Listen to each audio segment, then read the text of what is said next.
श्रीराम समर्थ. 29 एप्रिलचे प्रवचन. पैशाच्या आसक्तीत राहू नये.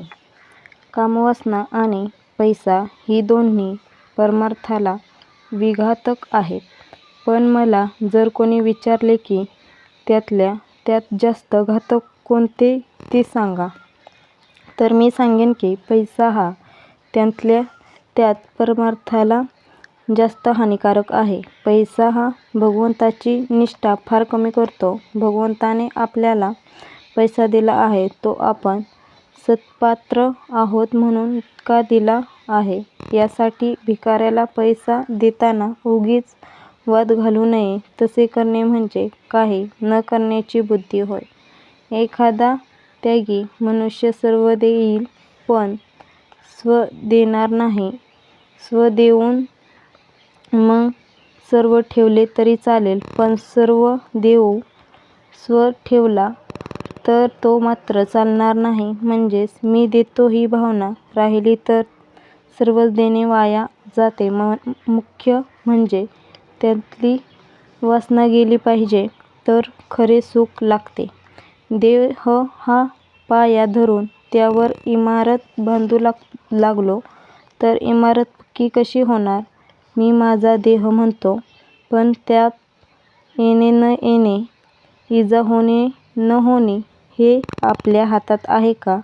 मी माझे रक्षण करीन असे म्हणतो, पण वाटेत ठेच लागून पडल्यावर लोकांनी मला घरी आणावे लागते. म्हणजे जीवित किती परस्वाधीन आहे.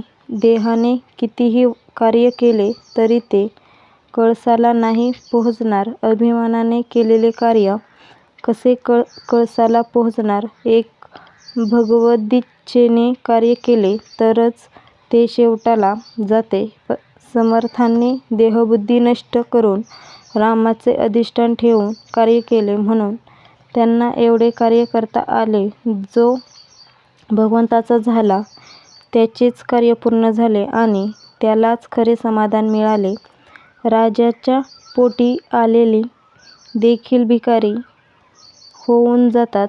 मग मी संपत्तीचा कुठे गर्व करावा? पैशाने प्रेमात बिघाड येतो आणि अगदी जवळचे नातेवाईक सुद्धा दूर होतात. मी खरे सांगतो, पैशाच्या आसक्तीत तुम्ही राहू नका. ही आसक्ती नाहीशी करण्याचा सोपा उपाय म्हणजे संत समागम हाच होय.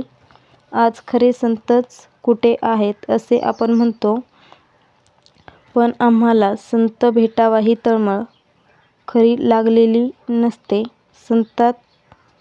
संतात संतपणा दिसत नाही याचे कारण आमच्यात तळमळ नाही.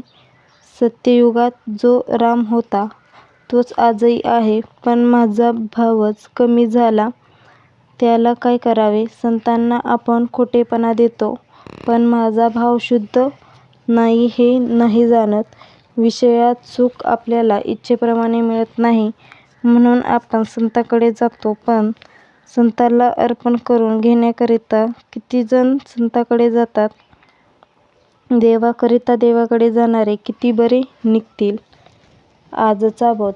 मनाने नेहमी मी रामाचा आहे ही भावना ठेवावी.